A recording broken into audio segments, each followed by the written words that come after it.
So good afternoon, everybody.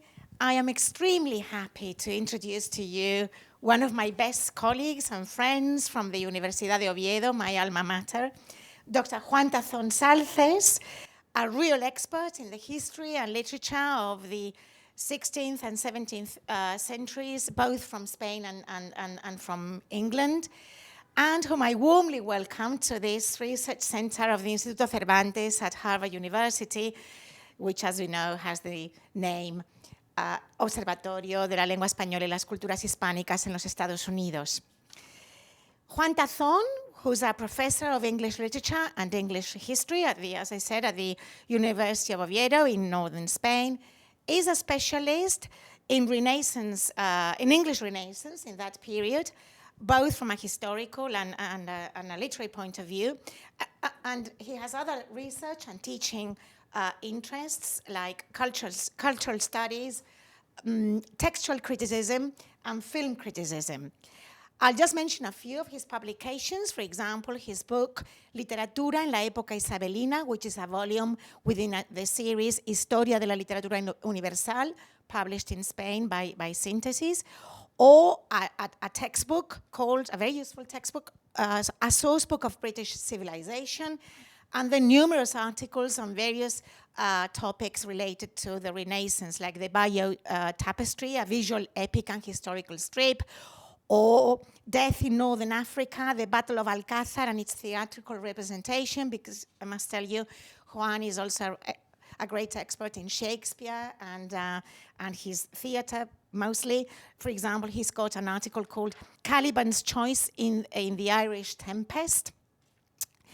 And his academic career is also linked to prestigious universities in this state of Massachusetts, for example, and New England, like Brown University in Rhode Island, where he enjoyed a research fellowship at the John Carter Brown Library for a semester some years ago, or it is also linked to the University of Massachusetts at Amherst, where he taught both at the undergraduate and graduate levels in the Renaissance Center.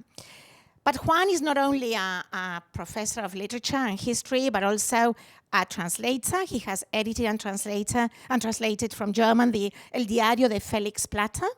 And he's also a writer, now a retired lecturer. He's directing his efforts to literary creation.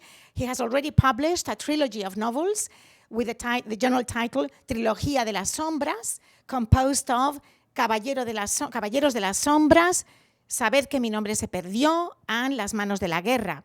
And he has also published a book of short stories with the title Siete Maneras de Morir. One of his short stories, Citas Ciegas, was a finalist in the 5th Booker Prize of University Short Stories. About the first of his novels, Los Caballeros de las Sombras, a critic has said, and I quote in Spanish, escrita desde el profundo conocimiento del periodo histórico, esta magistral novela nos revela los oscuros manejos del poder por parte de las potencias que dominaron el mundo. Una historia que atrapa al lector, una gran novela que nos sumerge en un mundo de espionaje, ambición, rivalidad, violencia y traición. And about his last novel, Saber que mi nombre se perdió, I'll read this other quotation from another critic. La acción transcurre en un escenario fascinante y complejo entre España, Inglaterra e Irlanda en el siglo XVI.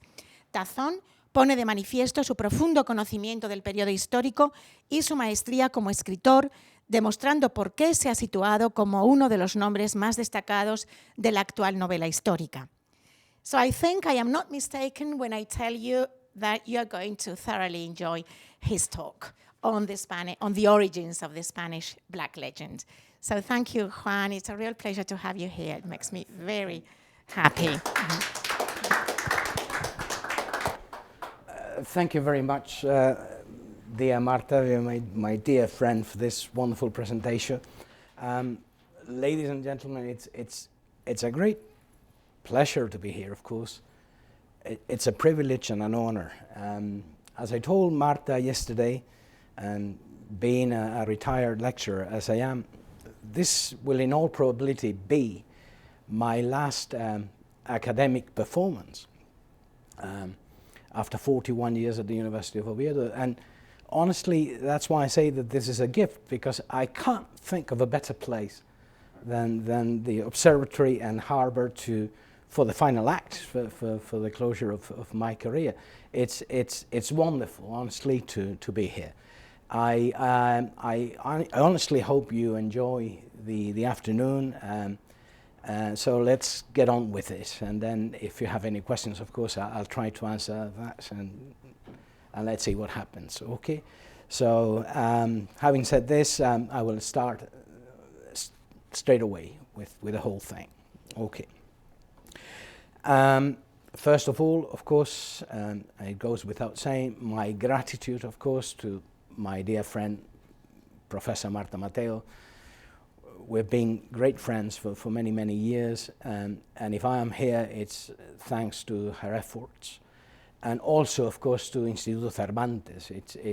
I feel very proud as a Spaniard of this institution, and of course to the academic authorities of Harvard, of course. Again, thank you very much. My heartfelt gratitude for it all. Okay. On February the 21st, year 1609, Puritan preacher William Croshaw delivered a sermon at Paul's Cross, London, which was then the fast-beating heart of the capital, London, in religious and cultural terms.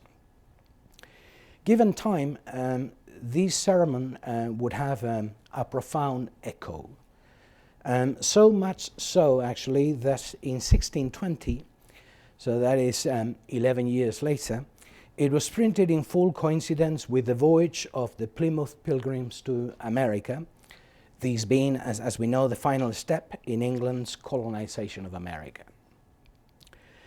The final title of the said printed edition was "A Sermon Preached in London before the Right Honourable the Lord Laware, Lord Governor and Captain General of Virginia, and others of His Majesty's Council for that kingdom, and the rest of the adventurers in that plantation." The occasion was therefore historic. Lord Laware and his expeditionary force were all ears that day before embarking towards Jamestown, then a colony in desperate need of rescue. The foundation of England's final establishment in the New World rested on their shoulders. The understandable degree of anxiety was, however, in part, only in part, but in part mitigated by the figure at the head of the expedition, Lord Laware, later Delaware, after whom the river, the bay, the US state, and a Native American people were named, was one of the major investors in the Virginia Company, a peer of the realm, third Baron Delaware, and above all, and this is important, a hardened soldier in the Irish Wars, having served under the command of Robert de Vere, right, 2nd Earl of Essex. That military profile in his person was absolutely essential. He had equipped at his own cost 3 ships and gathered 150 men for the occasion, knowing, as he did indeed know, that the arrival in Jamestown would be problematic. Why? Because John Radcliffe, the Jamestown Colony's Council president, had been killed the previous November by the Powhatan tribe in what became known as the First Anglo-Powhatan War, thus leaving the emerging colony in dire straits. We would be wrong at this point, however, in assuming that William Crosshaw's sermon that day fell under the spell of military needs. To the contrary, his were words that emphasize the missionary motif over all other considerations, material profit emerging but as a secondary goal overshadowed by a second kind of profit that the English and New World natives could obtain from each other. The voyage, the enterprise was noble, in Crosser's words. Men, he said, may furnish it, but God must bless it, prayers procuring that blessing. I quote, "Thou, therefore, that canst do nothing else, yet pray for us. Thou that canst do more, yet pray besides. For though thou shouldst venture thy person and engage thy money, yet let us have thy prayers, which will do more good than all the rest." End of quote. Prayers accessible to everyone and not the exclusive privilege of upper classes. This being a fundamental shift in England's New World discourse, since after all, it represented the opening of the colonial enterprise to all social classes in the country. Crosser's approach was therefore, and if anything, highly innovative that day. His was a dream based on the principle of exchange.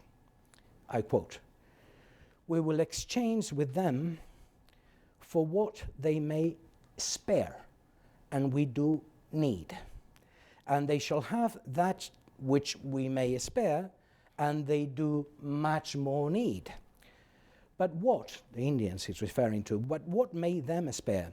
First, land and room for us to plant in, their country being not replenished by many degrees.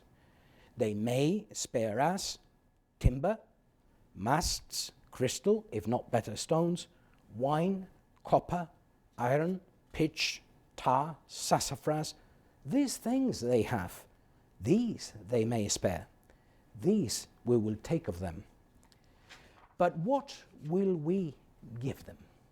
First, we will give them such things as they greatly desire and do hold a sufficient recompense for any of the aforesaid commodity we take of them. But we hold it not so. And therefore, out of our humanity and conscience, we will give them more, namely such things as they want and need, and are infinitely more excellent than all we take them. And that is, 1, civility for their bodies, 2, Christianity for their souls." End of quote. Christianity and civility. Two, let's say, principles that, as Crosser presented them, raise a number of interesting questions worth analyzing in due course, and that were not lost, but rather immediately echoed by authors like Robert Johnson, who in his work Nova Britannia went as far as saying also in 1609, and I quote, "As for supplanting the savages, we have no such intent. Our intrusion into their possessions shall tend to their great good, and no way to their hurt, unless as unbridled beasts they procure it to themselves. We purpose to proclaim and make it known to them all, by some public interpretation, that our coming thither is to plant ourselves in their country, yet not to supplant and root them out, but to bring them from their base condition to a far better." End of quote. Needless to say, those principles stood then directly against the assumed practices of other colonial powers at the time, mainly, of course, as you will understand, Spain. To the collective mind of the English at the time, the Spanish Empire represented, as English promotional literature had made clear in hundreds, if not thousands, of major and minor works, the worst humanity had had to offer in centuries, these being the major offenses. Cruelty. It was a major topic. Sir Walter Raleigh, to show but one instance, could not have been any clearer in his famous work, The Discovery of the Large, Rich and Beautiful Empire of Guiana, and I quote him, "It is likely that if Her Majesty undertake the enterprise, they, the Indians, will rather submit themselves to her, Elizabeth I, to her obedience, than to the Spaniards, of whose cruelty both themselves and the borderers have already tasted. End of quote. Theodore de Brie, the famous Flemish engraver, had managed by 1590, with the help of the promoter Richard Hakluyt, to put horror into images in his famous work, America. Making full use of texts like Girolamo Benzoni's History of the New World, or Bartolomé de las Casas' A Short Account of the Destruction of the Indies, translated into English and published in London as early as 1580, his engravings, as you can see, left little place for imagination. Greed. It was a second major offense with which Spaniards were regularly taken to task. Their thirst for gold was proverbial, its discovery in America having been, for many, but a lucky accident that had had little or nothing to do with diligence or hard work. John Smith, in his work The Proceedings of the English Colony, pointed out how success and survival in Central and South America had had nothing to do, in the Spanish case, with their capacity to endure the rigors of the land. And I quote, "It was the Spaniards' good accident, to happen in those parts where were infinite numbers of people who had manured the ground with that providence that it afforded victual at all times, and time had brought them to that perfection. They had the use of gold and silver and the most of such commodities as their country afforded, so that what the Spaniard got was only the spoil and pillage of those country people, and not the labors of their own hands." End of quote. Cruelty, then, greed, and to us a new accusation to the string, unlawfulness. These being, to English eyes, a fact that could easily be proved by questioning the decisions that had dubiously made Spaniards official and legal masters of new lands. As we know, those Spanish rights to the new lands were rooted first in 3 consecutive papal grants of 1493 that a Spanish-born Pope Alexander VI had established in 3 different papal bulls, which were made full use of in the famous Treaty of Tordesillas, 1494. A treaty in which the Portuguese and the Spaniards had divided the world orange-wise into their 2 spheres of influence. Following, of course, the religious reform carried out namely by Henry VIII in England in the first half of the 16th century, those papal grants made no sense whatsoever in a country that no longer admitted papal religious authority. There were many English promotional authors that dealt with the question, but it was perhaps Richard Hakluyt who most clearly stated the point, making it well known, very well known, that no earthly authority, the Pope included, could grant or distribute what only belonged to God. In his famous work, Discourse of Western Planting, he went as far as saying, and I quote, "I answer that no Pope had any lawful authority to give any such donation at all. They, the popes, would learn to keep themselves within the limits of that vocation and ecclesiastical function, whereunto they are called, which ecclesiastical function had nothing to do with absolute donation and dividing of mere temporalities and earthly kingdoms." End of quote. Also, in Hakluyt's view, it was only a matter of time before God would properly humble the Spaniards, as, in his opinion, he had already done with the Portuguese. And I quote again, "God that sits in heaven laughs them and their partitions to scorn, and he will abase and bring down their proud looks and humble their faces to the dust, as he has already showed unto the Portingals," the Portuguese. End of quote. Add to cruelty, greed, and unlawfulness, then, the proper dose of arrogance and pride, and you will basically have all the ingredients that conform the so-called Spanish black legend. Our William Crusher, right, the Puritan preacher, drank, of course, from that source. This being a fact that explains why, in his view, the blessed enterprise of Virginia counted with one major enemy from the start: papists, as he said. I quote, "We would join with them, the papists," he said, "to convert the heathen. We would join with them to vanquish the Turks. But their blind guides, the Jesuits, tell that we are cursed, and all that partake with us, and that they had better suffer, heathen and Turks, than join with us. And hence is it that they malign and deprave this voyage, and we are well assured that they have filled all corners of this kingdom with all base reports and slanders of this action that man's wit can devise. But let them go on. We little regard it. The more they hate us, the more we love it.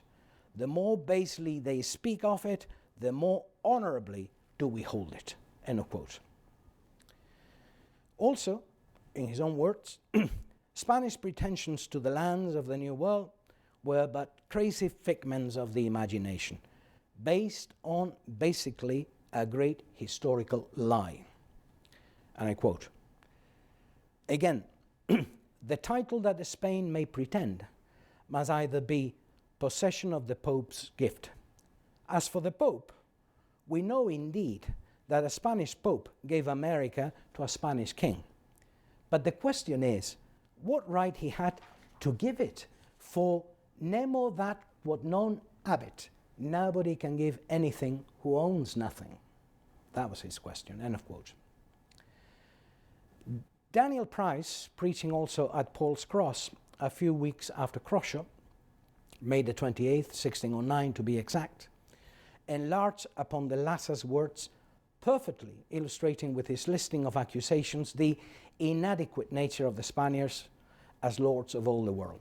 I quote, "The other grand persecutors of Christ be the papists and apostates to popery, that bane and poison of reason, and witchcraft of religion, that cap of fornication, that venom of Babylon, wherein they maintain that they may eat their God, kill their king, subvert the scriptures, adore bones, pray to stones, defy the dead, deserve heaven, contest with God, and equalize their popes with God.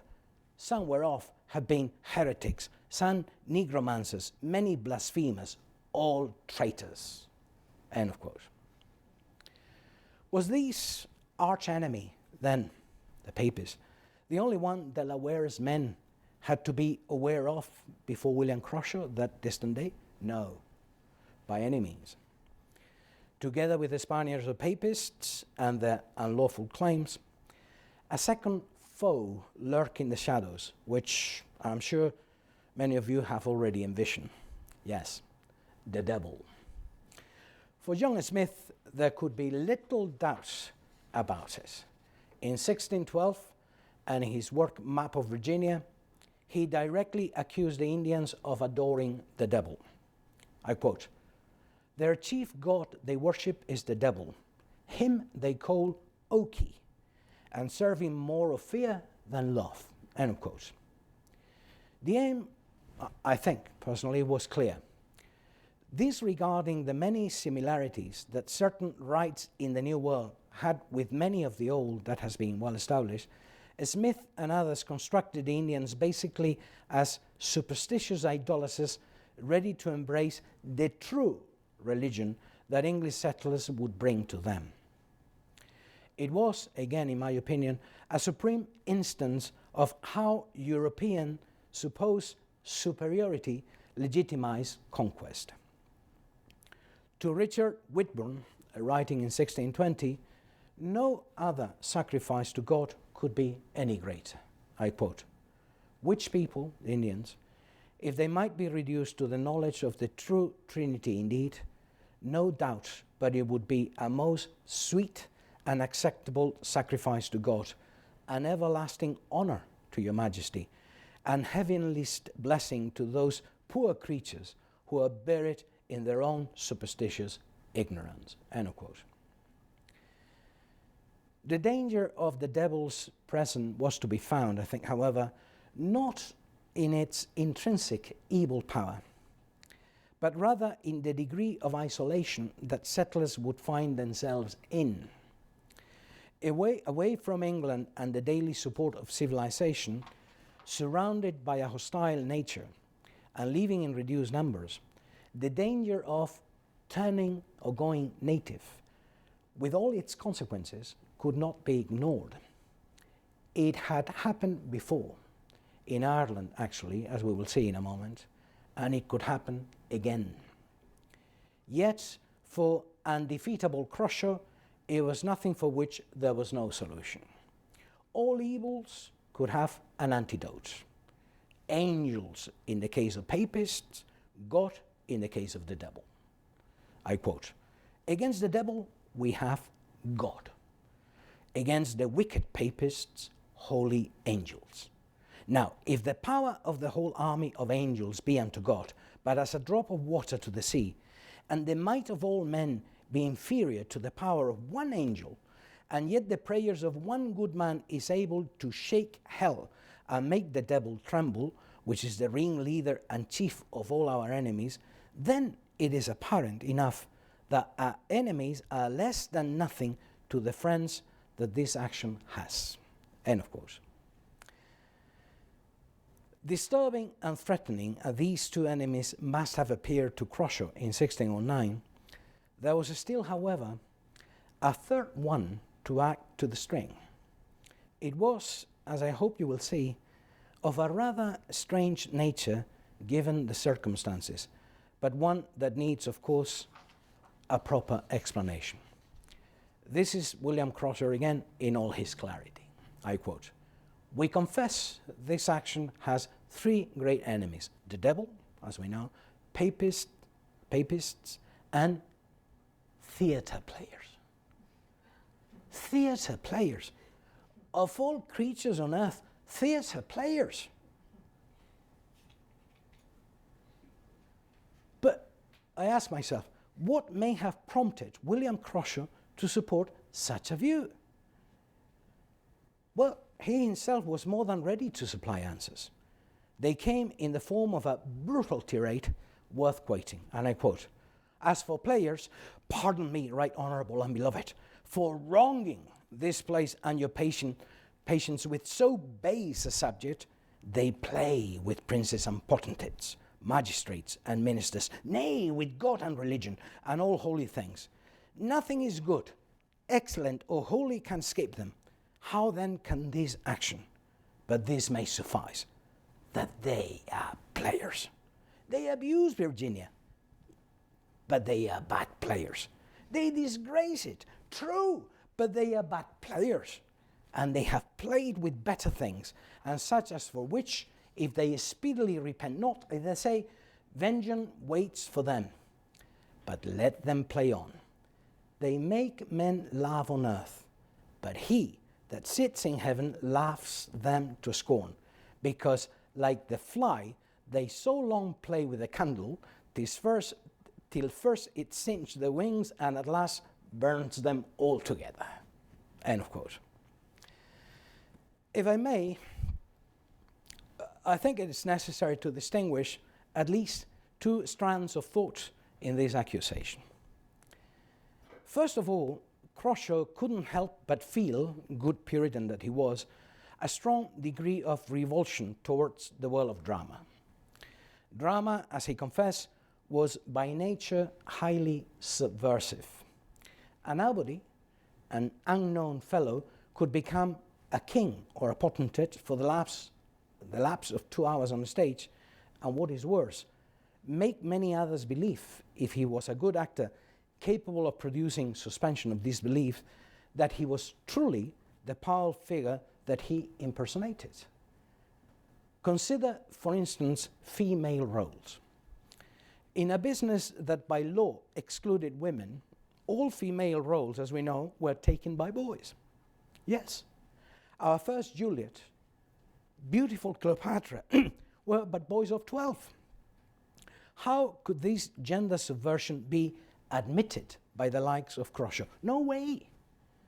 Take Dr. Faustus by Kit Marlowe. How on earth did he dare bring on the devil on stage in the character of Mephistopheles? How did he get away with it, I may add? To Puritan eyes, it was simply horrendous. In the second place, and this goes more to the point, Croshaw directly accused actors of abusing the colonial project.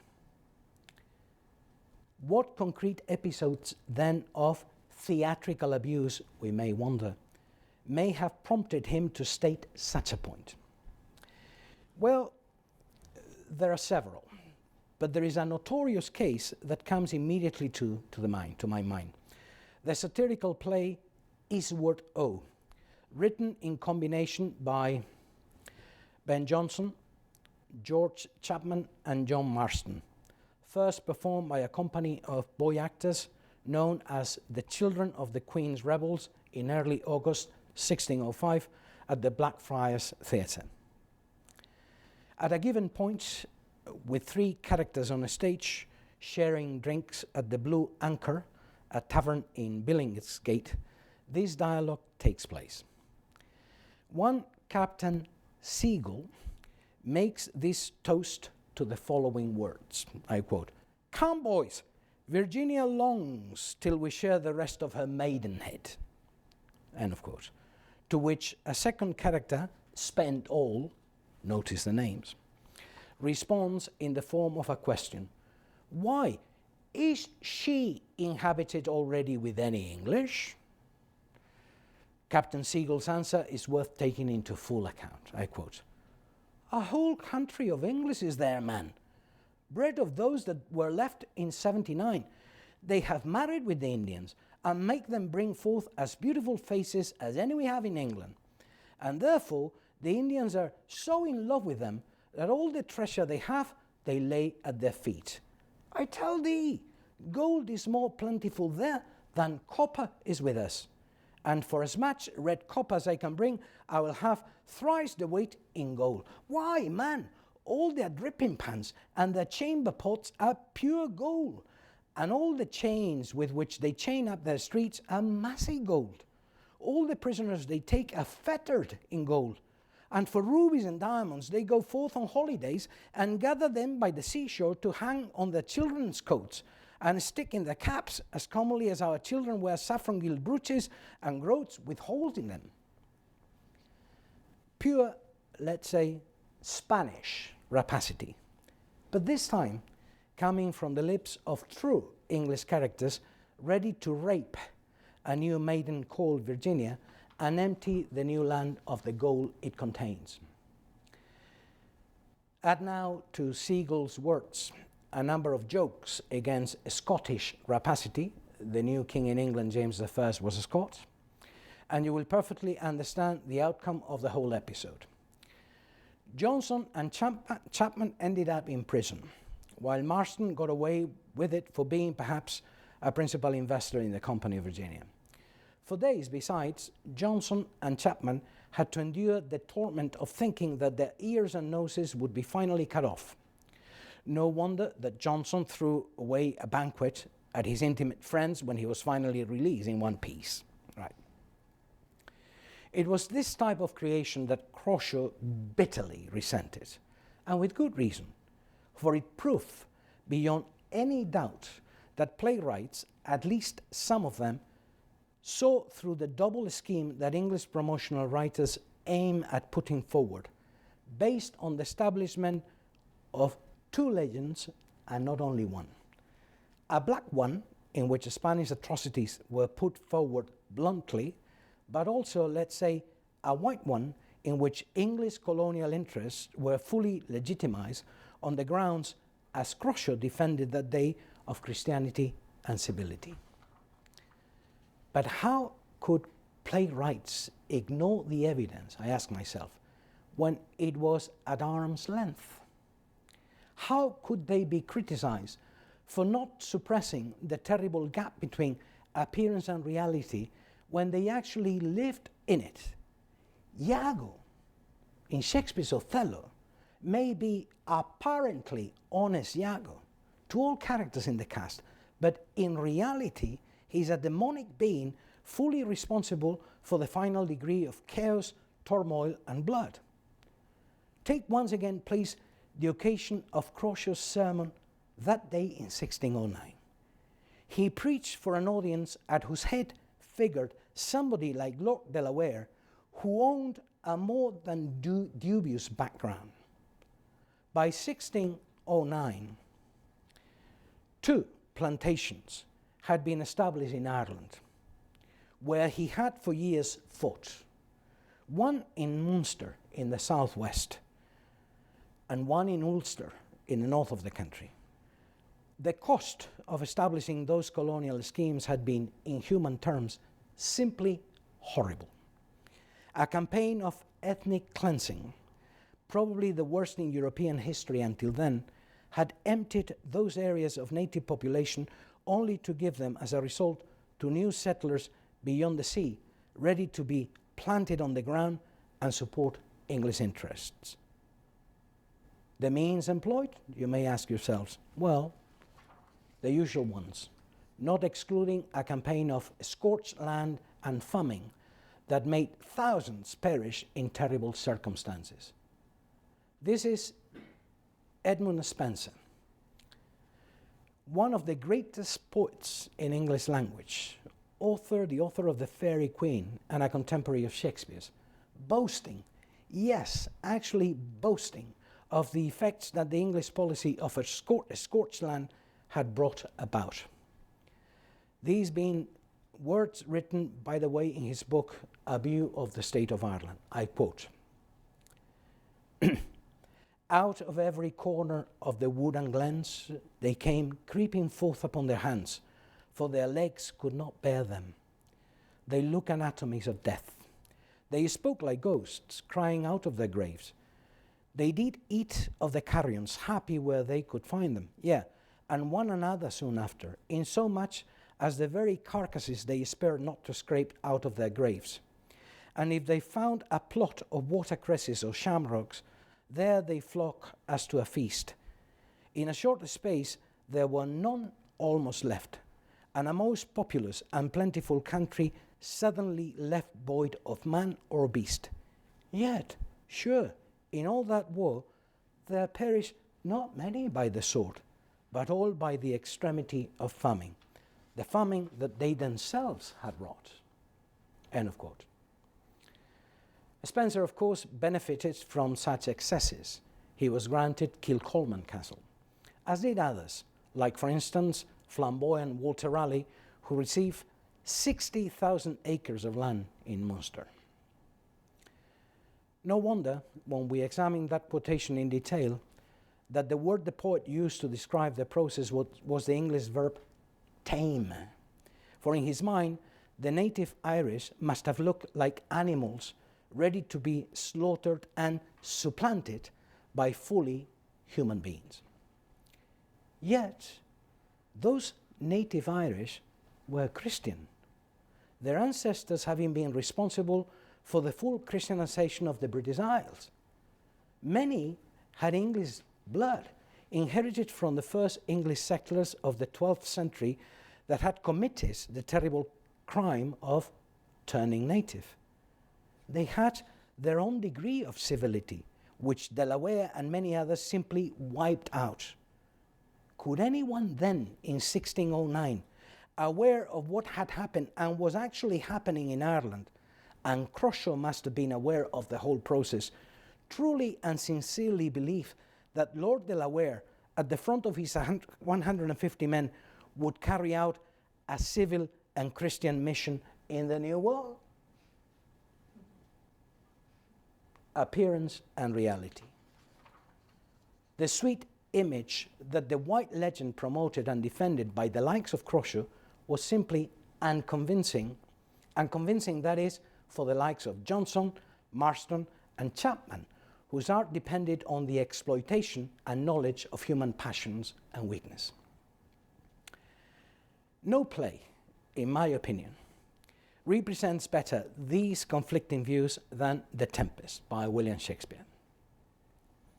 Written, in all probability, immediately after Croshaw delivered his sermon. Prospero, Duke of Milan, is expelled from his dukedom in the company of his 3-year-old daughter Miranda, following an internal revolt led by his own brother and supported by the King of Naples. Put on board a miserable boat with practically no food or water and a few books, they arrive in terrible conditions in an island inhabited, as spectators get to know in due course, by a woman, Sycorax, and her son, Caliban.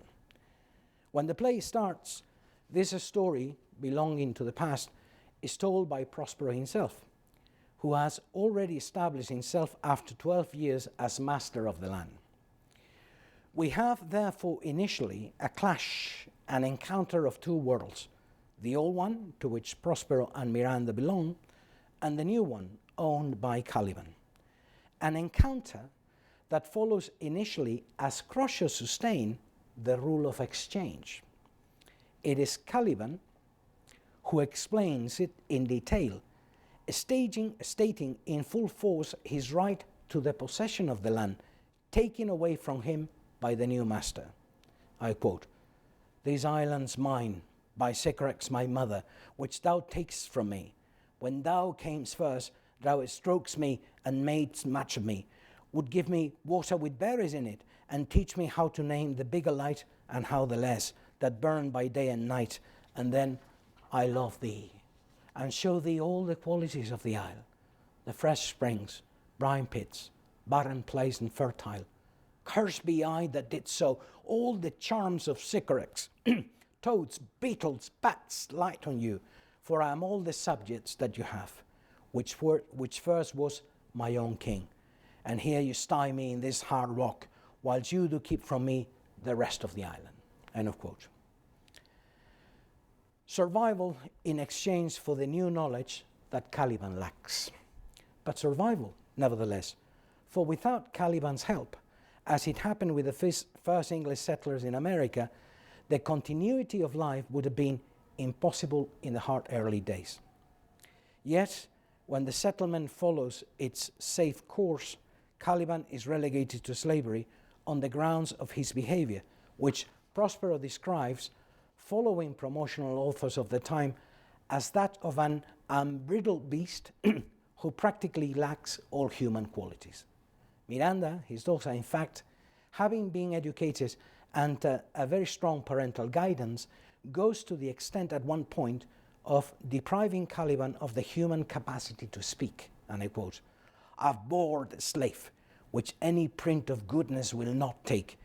Being capable of all ill, I pitied thee, took pains to make thee speak, taught thee each hour one thing or other, when thou didst not, savage, know thy own meaning, but wouldst gabble like a thing most brutish, I endowed thy purposes with words that made them known." End of quote. Yet, consider this for a second, please.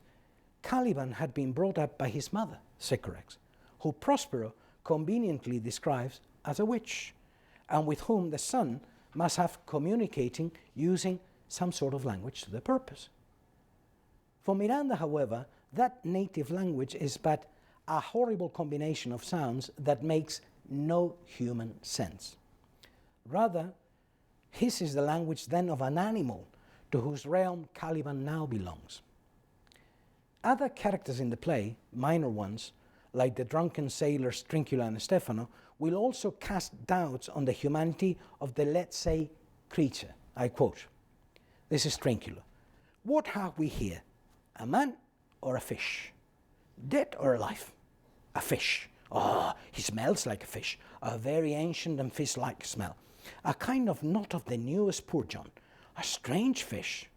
Were I in England now, as once I was, and had but this fish painted, not a holiday fool there would give me a piece of silver. There would this monster make a man. Any strange beast there makes a man. When they will not give a doit to relieve a lame beggar, They will lazy out tend to see a dead Indian, legged like a man, and his fins like arms. Warm on my troth, I do now let loose my opinion. Hold it no longer. This is no fish, but an islander that has lately suffered by a thunderbolt. End of quote. The quotation, I think, is too good in its simplicity to let it pass without a brief critical analysis.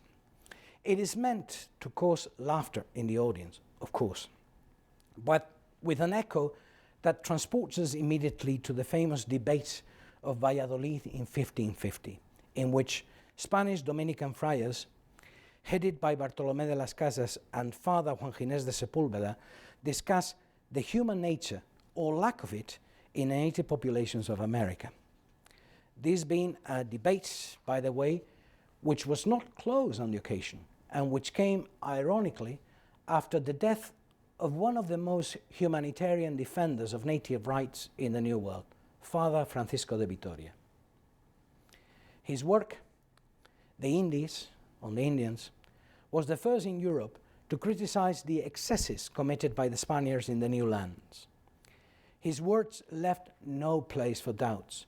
Indians were fully human, not inferior to Europeans, and had exactly the same rights as any other human being, including the full ownership of the lands. These words, by the way, consolidated the so-called jus gentium, the rights of people, which is a fundamental pillar of future international law, and were the cornerstone of the legal corpus laws of the Indians promulgated by the Spanish crown in 1542, which put all native populations under the direct guardianship of the Spanish crown. No wonder that the United Nations rendered homage to him at one point, or that the council chamber in the Palace of the Nations in Geneva bears his name, Francisco de Vitoria. Future generations, however, cast into almost total oblivion that stern defense of native rights.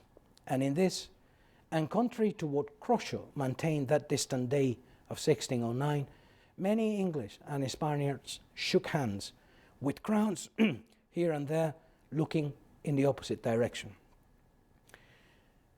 It is my contention in this lecture, therefore, that in the English case, the critical role of denouncing excesses, which were hypocritically silenced by the promoters of colonialism, corresponded basically to the likes of Johnson and Shakespeare, who masterfully showed the old world the lies to be found behind the sweet schemes of the likes of Croshaw. How could the Puritan preacher not resent the evil protagonism of players in antagonizing holy adventures like the settlement of Virginia? The Tempest is a unique play in many ways. It is the only play in the Shakespearean canon, for instance, for which we have no direct source, with a minor exception of a letter by one William Strachey, the Strachey Lesser, who wrote it after surviving a wreck when he was bound precisely for Virginia. Montaigne, with his essay on cannibals, is also somehow present, but the plot of the story itself figures nowhere, as it happens with the majority of plays. That we know, it was Shakespeare's last complete play, containing lines that many critics take as Shakespeare's own farewell to the stage, or at least to London, before retiring to his native Stratford. I quote, "Our revels now are ended. These our actors, as I foretold you, were all spirits, and are melted into air, into thin air. And like the baseless fabric of this vision, the cloud-capped towers, the gorgeous palaces, the solemn temples, the great globe itself, yea, all which it inherit, shall dissolve, and like this insubstantial pageant faded, leave not a rack behind. We are such a stuff as dreams are made on, and our little life is rounded with a sleep." End of quote. Moving and profound as those words are to me and to my purpose today, they are second in importance to the so-called epilogue, which is in itself a kind of Shakespearean rarity. I quote, that's when the play finishes. Now my charms are all overthrown, and what strength I have's my own, which is most faint. Now 'tis true I must be here confined by you, or sent to Naples. Let me not, since I have my dukedom got, and pardon the deceiver, dwell in this bare island by your spell, but release me from my hands, with the help of your good hands. Gentle breath of yours my sails must fill, or else my project fails, which was to please. Now I want spirits to enforce, art to enchant, and my ending is despair, unless I be relieved by prayer, which pierces so that it assaults mercy itself and frees all faults. As you from crimes would pardon be, let your indulgence set me free. End of quote. Dreams are free, and I have dreamt rather, whether these words can be directly connected with Crossio's sermon in 1609. For practical and optimistic, as the Puritan preacher was, he had a solution to the great problems that players represented for the colonial scheme. We already know his remedies for two evils mentioned, the devil and papists. In the case of players, the solution was simple. I quote, "Against players, we have prayers." I'm afraid we won't ever know if indeed William Shakespeare was present that day at St. Paul's, and whether Crossio's words inspired him to a new and last complete play. What is in fact relevant is the effect caused by the text itself, which in the question of colonialism went hand in hand with the effect caused by people like Johnson, Chapman, and Marston. Only Shakespeare was a little bit more careful, for his main characters were Spaniards, or so the audience must have thought at the time, considering that Milan and Naples were Spanish possessions, and yet they spoke English, beautiful English. A way of getting away with a degree of criticism on English colonial practices? Could be. Why not? Certainly, I think, a way of exposing a degree of hypocrisy existent in the promotional literature of the time, very much in the same line of Spanish defenders of native populations against an evangelical discourse that legitimized rapacity. The conclusion, therefore, is obvious and rather well known, even if in troublesome days like the ones we are living through, it is not that evident. For never before, I think, has the battle between appearance and reality been hotter. In an age of fake news, it is growingly difficult to distinguish, to find out the true and on many occasions illegitimate reasons that lie behind political and entrepreneurial schemes. The criticism of certain moves, when evidence is found, is immediately disregarded as an attack on national or civil values. This is not new. It happened in Spain in colonial times, with severe attacks on people like Fray Bartolomé de las Casas, on bringing to light the degree of cruelty present in certain plantations. It happened in England when the country awoke to a new colonial reality in Stuart times in early 17th century.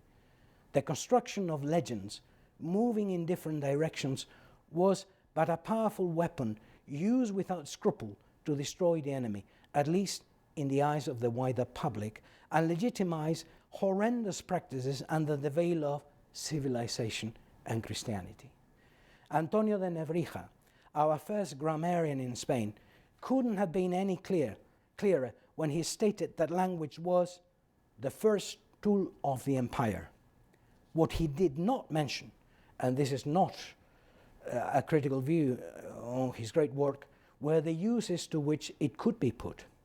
It could, and that was probably what he was thinking at the time, be imposed without qualms on native populations, Caliban-like, let's say.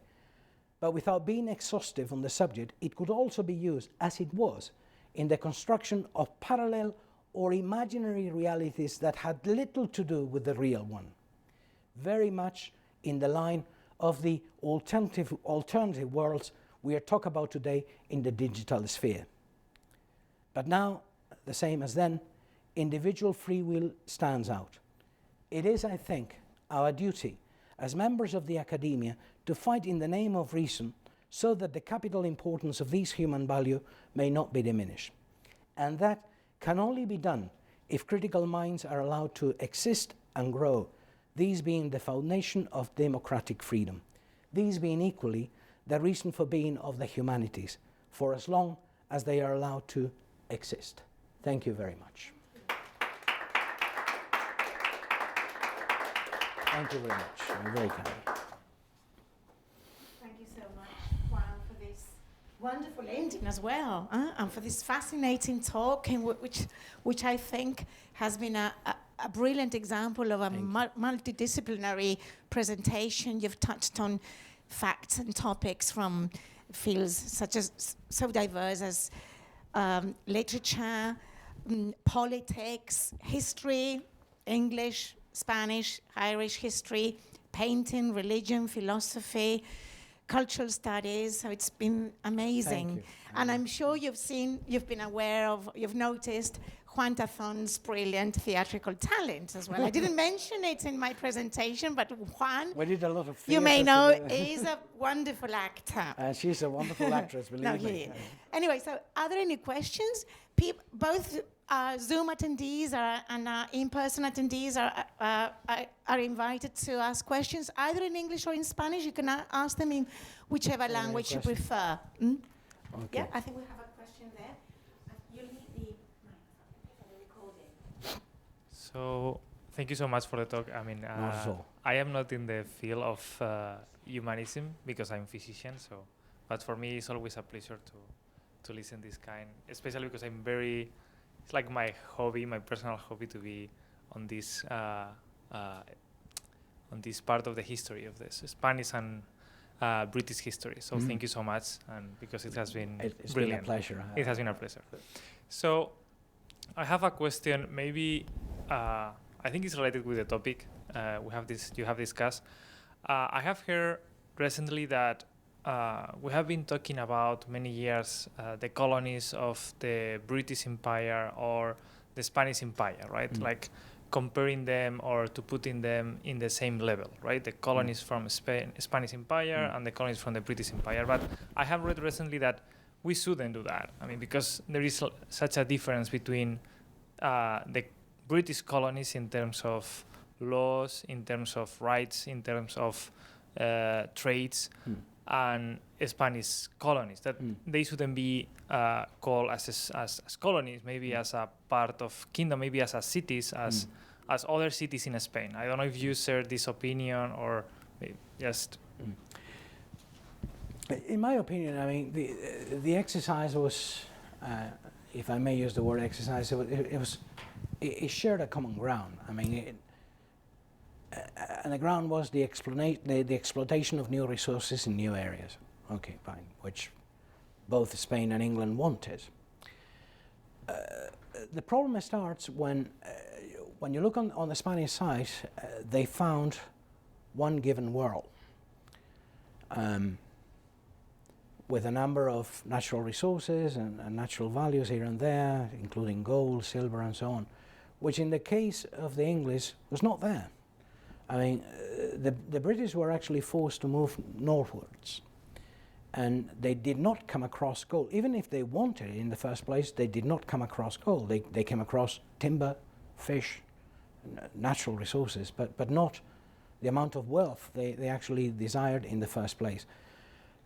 And in both cases, I mean, Spaniards and English adapted to the new circumstances. But from the very beginning, they actually walk in very different directions. Okay.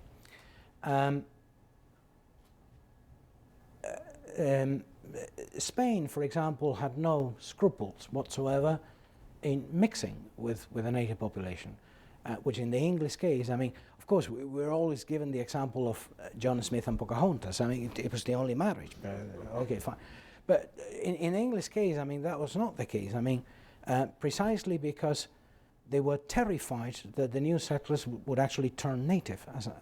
So they actually started a line of demarcation, a line of separation, which was absolutely hard. Okay, So they walk in different directions with excesses here and there, and I'm not going to go into that, but Octavio Paz, so I'm not saying it myself, the Nobel Prize winner, and a Mexican by birth, said, I think it was in 1981, the Spanish Empire was happy Arcadia in comparison to the English or the Dutch empires.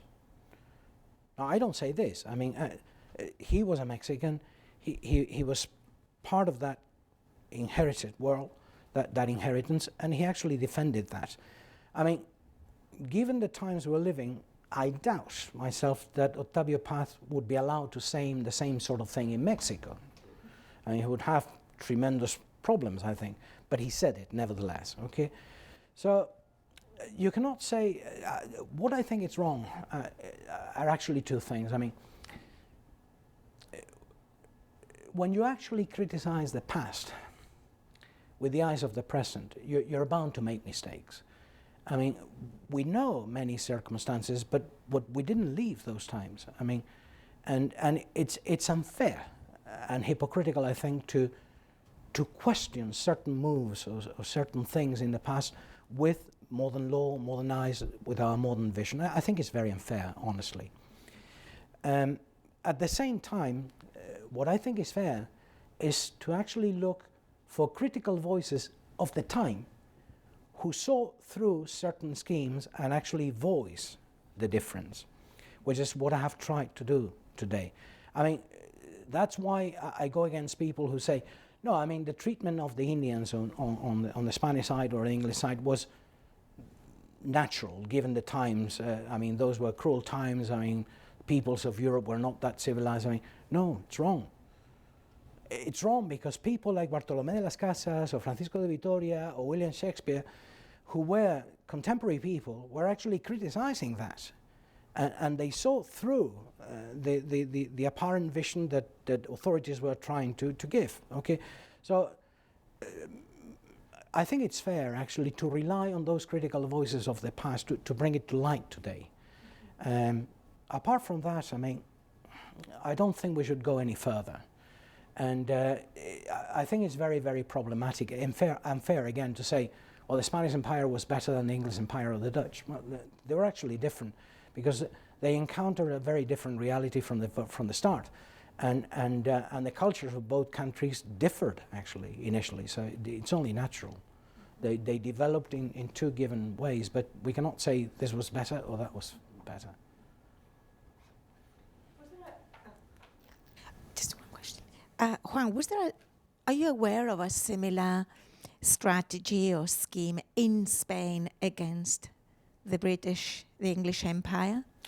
No. Like, for example, one well-known example of of a divergent view between the two countries, which still holds today, is how we refer to Drake as a pirate, whereas in England is Sir Francis Drake. They would never refer to him as a pirate. So, are you aware of a similar movement like these two legends?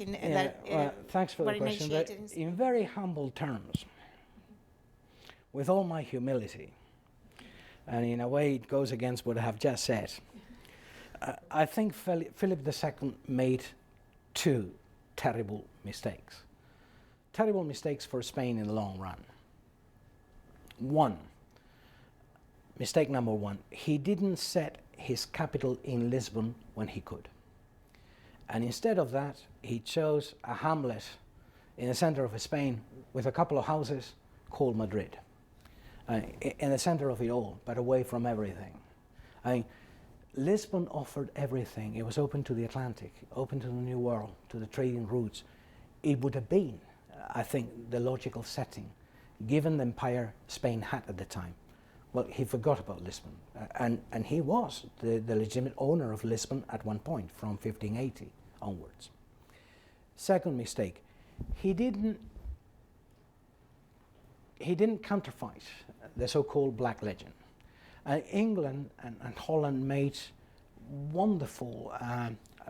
a wonderful use of the new technological innovations of the time, the printing press, etc., and so on. and they made full use of that, and they flooded Europe with images like the ones we have seen, etc. Philip II, probably given his arrogance, and not only his arrogance, his messianic attitude, thought that, I mean, he wouldn't battle in the ground. I mean, it was simply a dirty business which he didn't need to counterattack or anything, and it was a terrible mistake because, of course, the printing press, with images like the ones we have seen by Hakluyt, ended up gaining that battle, the battle of propaganda. We lost it. He lost it.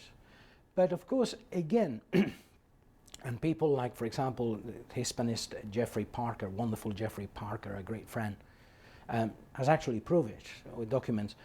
Philip II had a messianic attitude. I mean, he considered that God had a Spanish passport, basically, and that he was his man on earth. I mean, it's at me. I mean, and second to God. I mean, and there is nothing to argue here. And of course, we are sending an armada. We are sending a great fleet of 120 ships against England. I mean, we are not talking about Manchester City fighting Real Madrid. I mean, there is only one outcome: victory, of course. Because why? God is with me. I am His man. Now, when those battleships were actually demolished by English ships, I mean, he couldn't believe it. I mean, he spent months on his own, not talking to anyone. I mean, the whole world collapsed on top of him. And yeah, but because, of course, everything showed that he was not God's man. And I think it was the greatest tragedy, personal tragedy in his life. And responding to your question, I mean, I don't think, I mean, in the case of Spain, I'm not aware actually that there were efforts actually, yes, common people, the popular elements of society would speak of Drago, the great pirate, and so on. Yeah, but it was common level. But those who could decide a policy to follow simply couldn't care less, I think. Thank you. I think this. Yeah. Thank you so much. Very interesting. We all know about the Spaniards wanting to evangelize the Indians, but I didn't know, and I'm glad you informed us that the English also claimed the same. They said, they wanted to bring Christianity to the Indians. Of course, their Christianity. Yeah. That's just one comment I want to make. But in response to what Marta was asking, I would add that at a level, an intellectual level, the intellectuals of both sides were kind of friendly. The first translation of Don Quixote was an English translation by Shelton, only 7 years after its original publication. And not only that, take Cervantes' work, La Española Inglesa. Exactly. It feels like Cervantes wanted to kind of amalgamate the two cultures. Yeah. La Española Inglesa. The captain who takes the little girl away to another country, he's always referred to as El Caballero, El Caballero, and his wife is angelic, you know. He never has a bad word for these people. And not only that, but I'll reveal something. It's not a revelation. It's already been published. I published an article. I don't like to talk about it myself, but where in Don Quixote, there is a passage, this is in the second part, where if we read carefully,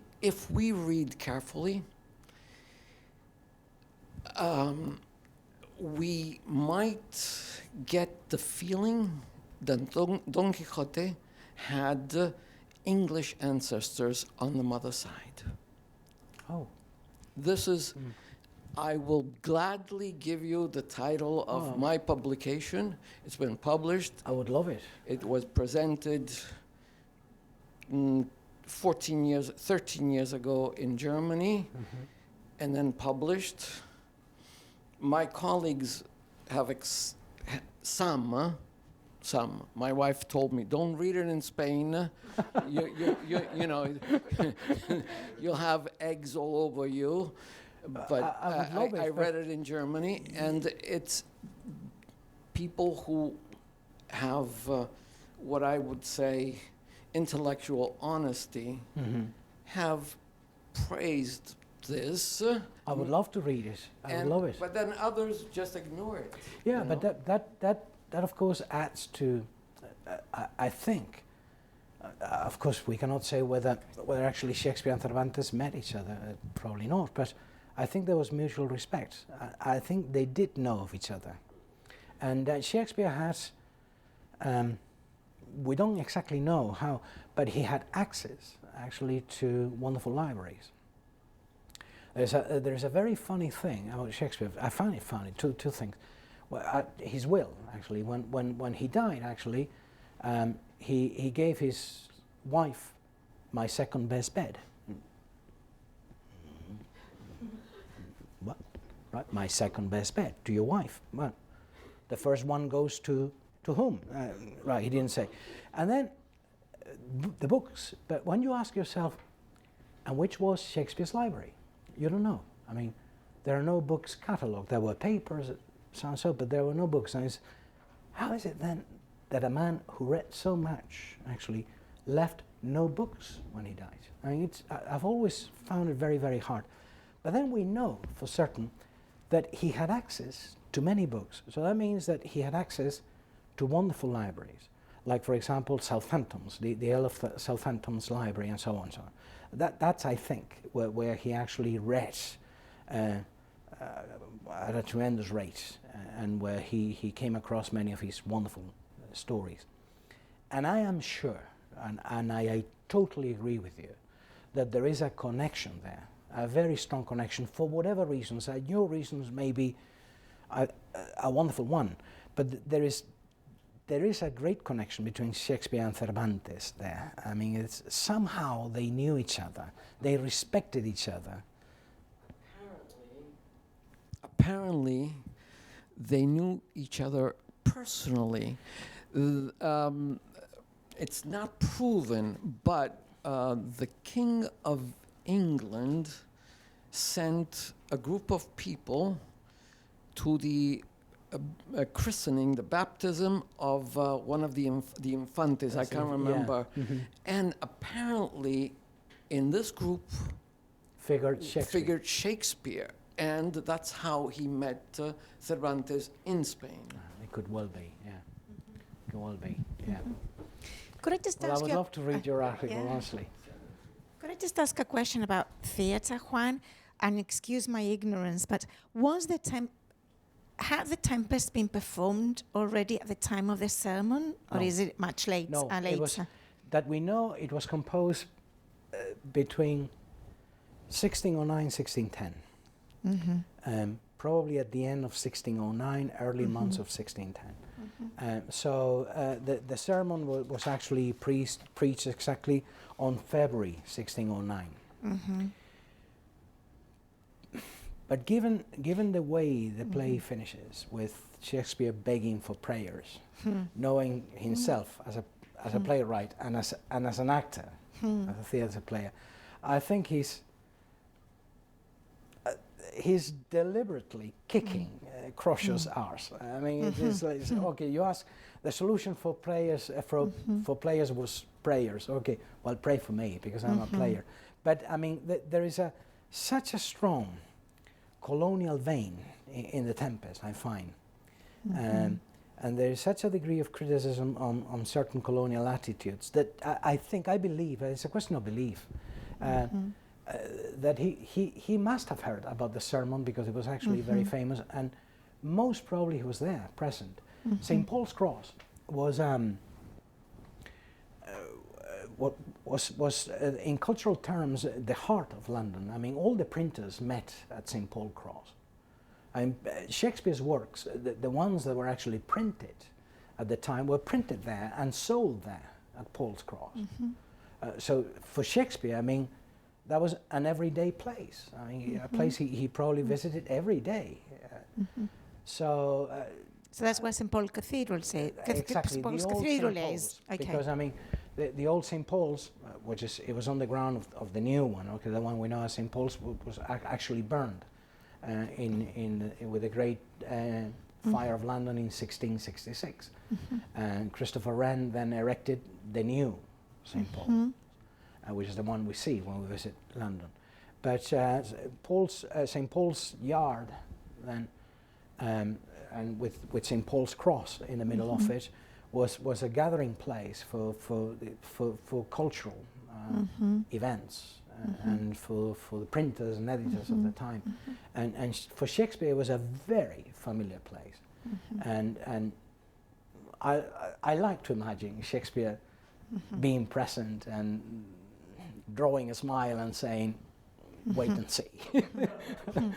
So this was at the time of the sermon.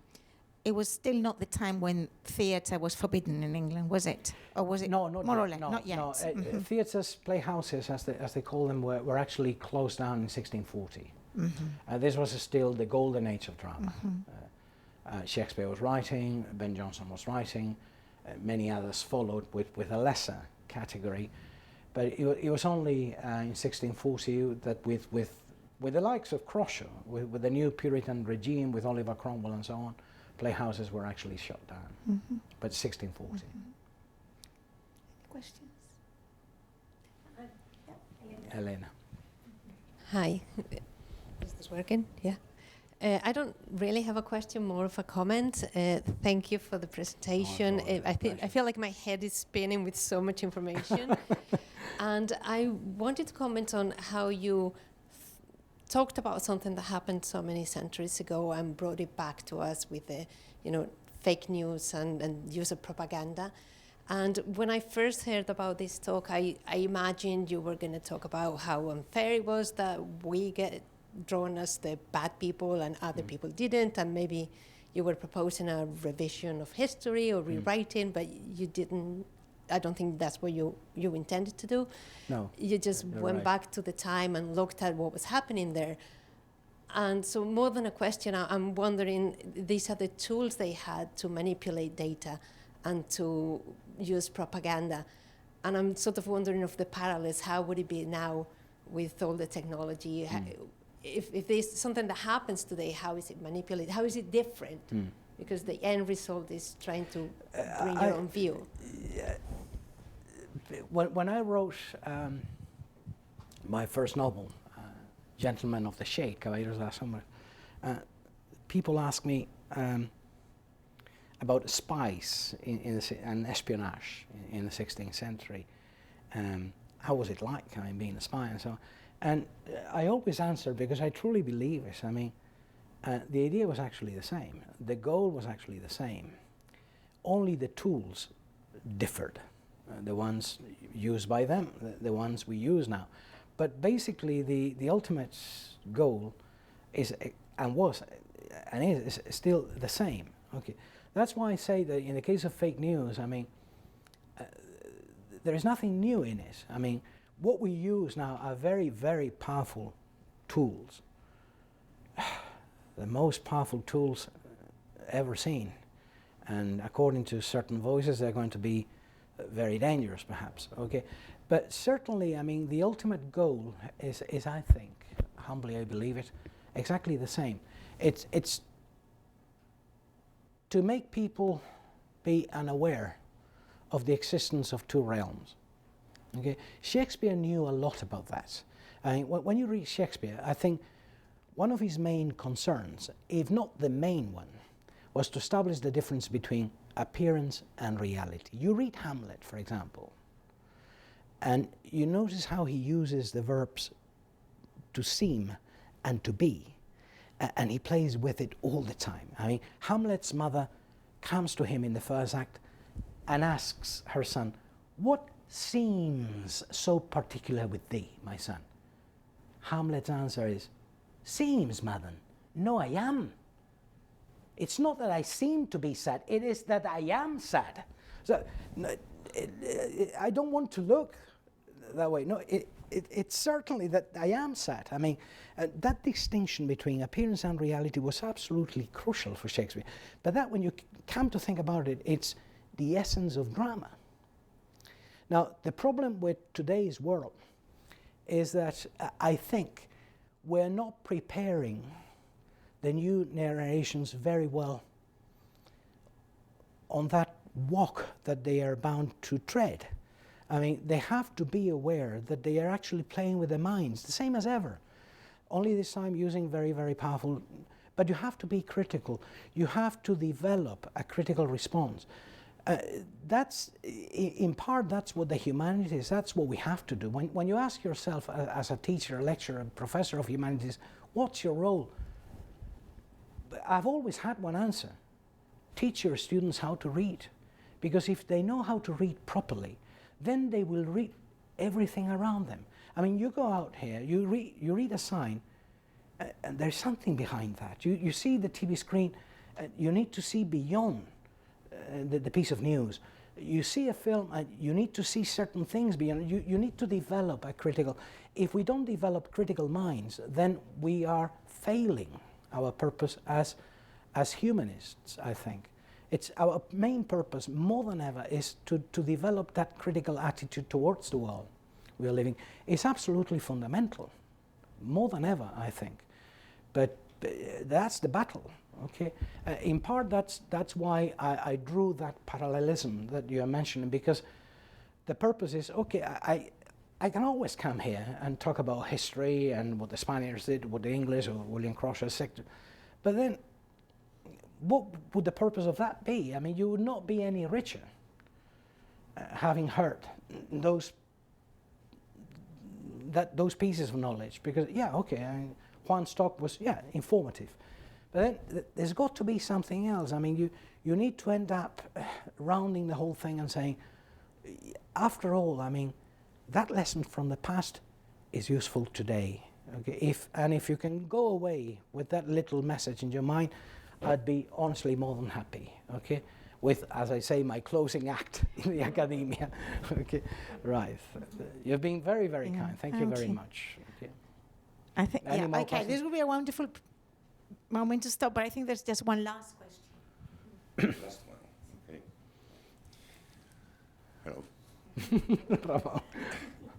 I have a question, but I'm so sorry, but my English is not enough for do the question in English. You want to do it in Spanish? I will do it in Spanish. Okay. Okay.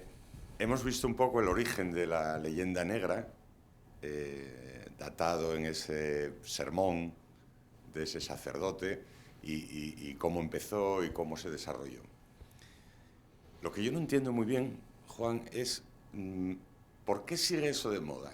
¿Por qué desde hace 20 años se habla otra vez tanto de la leyenda negra? ¿Qué intereses hay?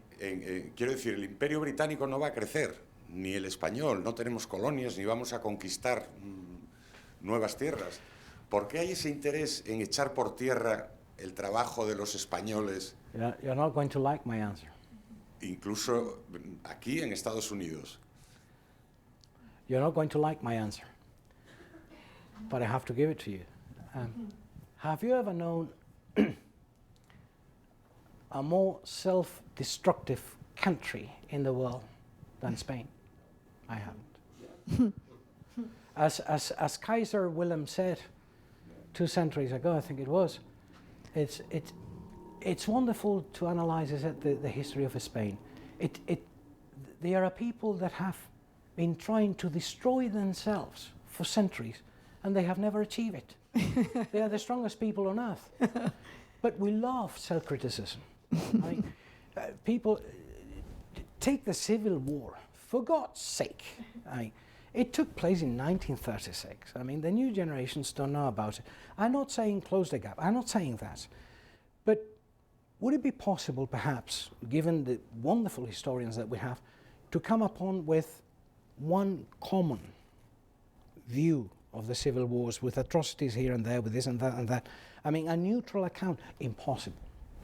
And the idea is not to give a neutral account. The idea is to destroy your opponent with your own account. I mean, we are masters at that game. I mean, the black legend exists because we love it. Because we don't find it in us.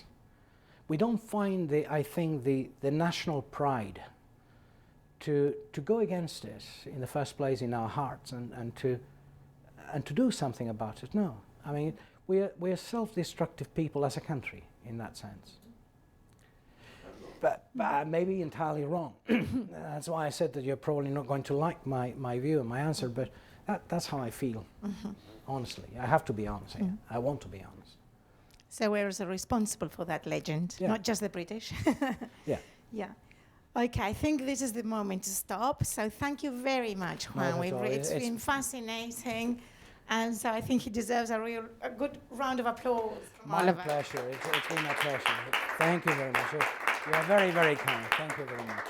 Thank you. And thank you to all those who have been following as well through through their screens, who are watching us via Zoom. Thank you, everybody. See you again in our next event. Okay. Thank you.